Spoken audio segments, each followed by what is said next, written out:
Guys পাশের ভিডিওটা দেখুন।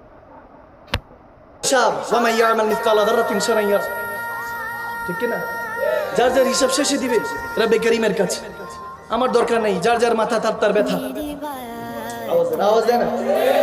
কিন্তু আমি মাকদুম সালমাদানি কি নিয়ে আমার 14 গোষ্ঠী উদ্ধার করো, মা বাবা কি নিয়ে বলো, আমাকে যারা ভালোবাসে তাদের কি নিয়ে বলো, আই ডোন্ট কেয়ার, আমি কোনো কেয়ার করি না।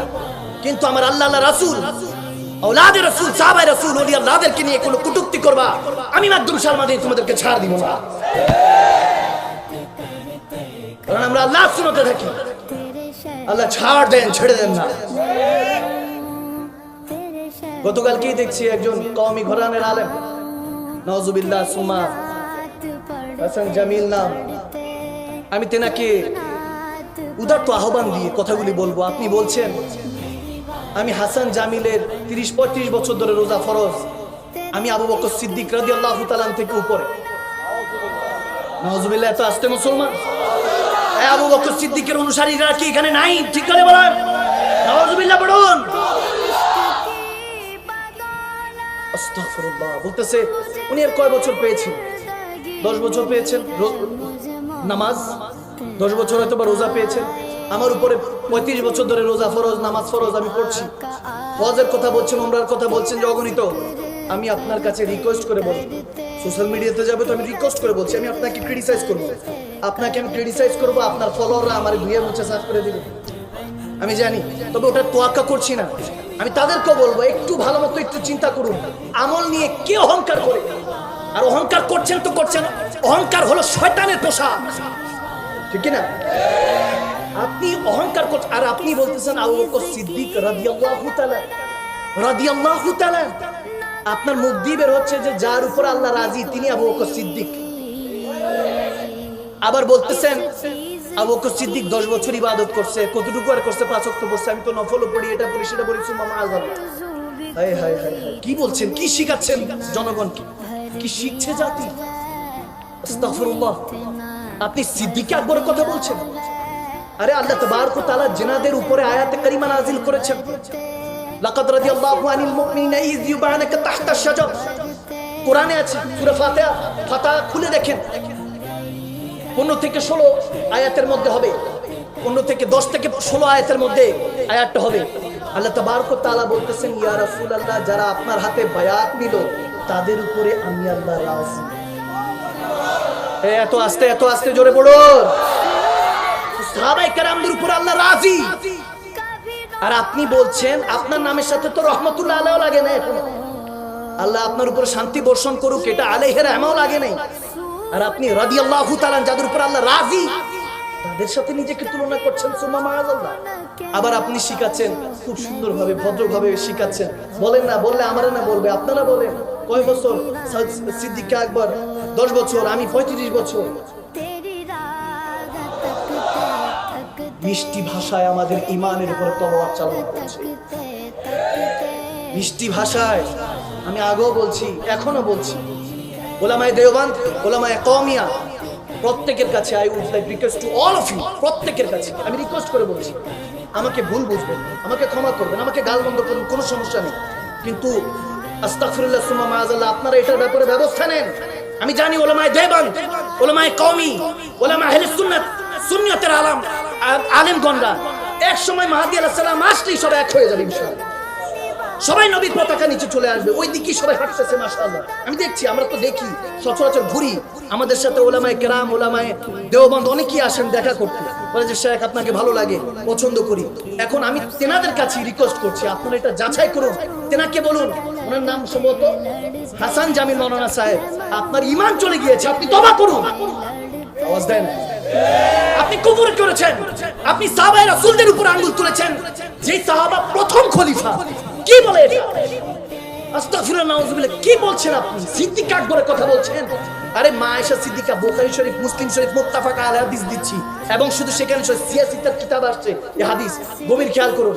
মা আয়েশা সিদ্দিকা একদিন মদিনাওয়ালার পাশে বসে আছেন, খুব স্বামী স্ত্রী যে মহব্বত সম্পর্ক, ওরকম মহব্বতে সন্ধ্যার সময় বাদে মাগরিব বসে আকাশের তারা দেখছে। এ বান্দা এত আস্তে তারা দেখছেন। এখন মায়েশা সিদ্দিকা একটু মুচকি হেসে বলতেছে, ইয়া রাসূলুল্লাহ, এত যে তারা দেখছি, কিংবা যত তারকা রাজি আছে, যত স্টারস আছে, এরকম কি কারো সওয়াব আছে? এরকম কি কোনো কারো আমল আছে, সওয়াব আছে? নবীজি একটু মুচকি হাসি দিয়ে বলে, হ্যাঁ, এর থেকে কোটি কোটি গুণ বেশি আছে। মায়েশা সিদ্দিকা বলছে, ইয়া রাসূলুল্লাহ, কে কে কে? বলে, আমার দ্বিতীয় খলিফা হযরত ওমর। সুবহানাল্লাহ, তো আসতে বলে, যা দেখছো আয়েশা, যা দেখছো, সমস্ত তারকারাজি এরকম কোটি কোটি গুণ বাড়িয়ে দিলে একজন ওমরের আমল নামা হবে না। আল্লাহু আকবার। এখন মায়েশা সিদ্দিকা একটু নারাজ হলেন, একটু অভিমান, কারণ ভেবেছেন আব্বা জানতেন আর বাবার নামটা নিবেন। সুবহানাল্লাহ। আমার কথা আপনারা বুঝতে পারছেন? ভাবছেন যে সিদ্দিক আকবরের নামটা নিবেন, আবু বকর সিদ্দিক রাদিয়াল্লাহু তাআলা। এখন সফর সঙ্গীত হিজরতের রাতে সব ছেড়ে যিনি মক্কা থেকে মদিনায় নবীর সাথে গিয়েছেন, গারে হেরার মধ্যে যিনি সাপের বিষ নিয়েছেন, সাপের ছোবল নিয়েছেন, তারপরে নবীর ঘুম ভাঙতে দেন। হায় হায়, মুসলমান কি শিখাচ্ছেন সেই আবু বকর সিদ্দিক আকবর। তেনার কথা শুনুন।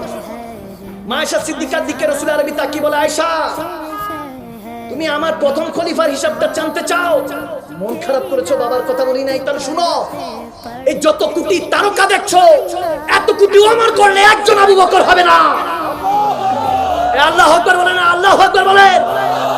সালারে সাহাবা, वो पहला खलीफा, सरकार का प्यारा सिद्दीक हमारा, हर सुन्नी मुसलमान का नारा सिद्दीक हमारा। আপনি সেই সিদ্দিক আকবরের কথা বলছেন, তেনার ব্যাপারে, তেনার আমল নিয়ে নাউজুবিল্লাহ, আপনাকে এখনই রিকোয়েস্ট করছি, তওবা করে ফিরে আসুন। ঠিক কিনা? ঠিক কিনা? আওয়াজ না, ঠিক কিনা? আরে আমরা সিদ্দিক আকবরের নাম শ্বশুর আবু বকর সিদ্দিক, হযরত ওমর, নবীজির দুইজন জামাতা হযরত ওসমান, মাওলা আলী মুশকিল কুশা, এই চারজনকে নিয়ে কখনো মুসলমান কটূক্তি করা যাবে না। না নবীজির শ্বশুরের দিকে আঙ্গুল তোলা যাবে, না নবীজির জামাতাদের দিকে আঙ্গুল তোলা যাবে।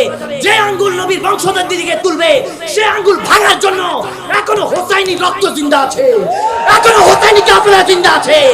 ইমামে হোসাইনে কারবালা প্রান্তরে যখন গিয়েছেন, কি জানতেন না যে ওখানে গেলে সব পরিবার রক্ত দিতে হবে? জানতেন, তারপরে গিয়েছেন শেষ দিক নির্দেশনা দেওয়ার জন্য। মুসলমান যদি আল্লাহ রাসূলের ইজ্জতের হুরমত আগমতের রক্ষার জন্য যদি পরিবার কোরবান করতে হয়, কোরবান করে দাও। এ মুসলমান, যদি আল্লাহ রাসূলের ইজ্জত ও হুরমতকে রক্ষা করতে ধন সম্পত্তির উপর আগুন লাগাতে হয়, লাগিয়ে দাও। ইমামে হোসেন শিখে গিয়েছেন কারবালার ময়দানে, আল্লাহ রাসূলের জন্য রক্ত দিয়ে হলো, গোসল করে হলো, ইসলামকে হেফাজত করে মুসলমান। দুই হাত তুলে যেমন রাজি আছি কি নাই? আওয়াজ দিবেন, রাজি আছি কি নাই? আমরা আল্লাহ সিংহ, রাসূলুল্লাহ সিংহ। তোমরা ওই কলকাতার মধ্যে, ইন্ডিয়ার মধ্যে একজন মুসকান খানের বাগিনীর চিৎকার শুনেছো, একজন খাতুনে জান্নাতের বাগিনীর চিৎকার শুনেছো, এখনো শেরে খোদা আলীর সিংহদের হুঙ্কার শুনে নাই। হুঙ্কার শুনলে তোমরা লাজ গুটিয়ে বাংলাদেশ থেকে বিতাড়িত হতে ইনশাআল্লাহ। নাসরুম মিনাল্লাহি ওয়া ফাতহুন করিম। বিজয় মুসলমানদের আসবে ইনশাআল্লাহ। এই যারা উমরা করে এসে গোমরাগি করছো, হাজি তো নয়, সব পাজি হয়ে যাচ্ছে। নিজেরা তো পাজি, বান্দাকে যা ইচ্ছা তা বুঝাবা, এটা হতে দিব না ইনশাআল্লাহ। আমি কাউকে গালিগালাজ করি না, আগে বলছি, ওই যে আল্লাহ ছাড় দেন, ছেড়ে দেন না, আমরা ওই সুন্নতেই চলি। আওয়াজ দেন, সেই সুন্নতেই চলি। এই জন্য আই ডোন্ট কেয়ার। তবে ওই যে বললাম, রিকোয়েস্ট করছি, তওবা করে ফিরে আসুন, নয়তো বা আল্লাহর গজব যে কোনো মুহূর্তে আপনার উপর নাজিল হবে। ঠিক কিনা? আল্লাহ প্রত্যেককে বুঝ দান করুন। আমিন পড়েন, আমিন পড়েন, মহব্বতের আওয়াজে বলুন আল্লাহুম্মা আমিন। এই জন্যই এদের সাইজ করার জন্য বহু বছর আগে একটা কলাম লিখেছিলাম, বাতিল নে জব জব ফেলে থে তেवर आया है तब तब मेरे जुबा पर। আরে দুশ্মনরা যতই দুশ্মনী করলো, ততবার আমার মুখে আসলো নারায়ে তাকবীর, আল্লাহু আকবার, জোরে নারায়ে রিসালাত। ঠিক না? এখন আওয়াজ বেরোইতেছে। সুর পাগল চাটগামে, চাটগামে সুর পাগল। কি খারাপ লাগছে বাবা? ভিডিওটা দেখে যদি ভালো লাগে তাহলে লাইক, সাবস্ক্রাইব, ফলো করে দিন। ধন্যবাদ সবাইকে।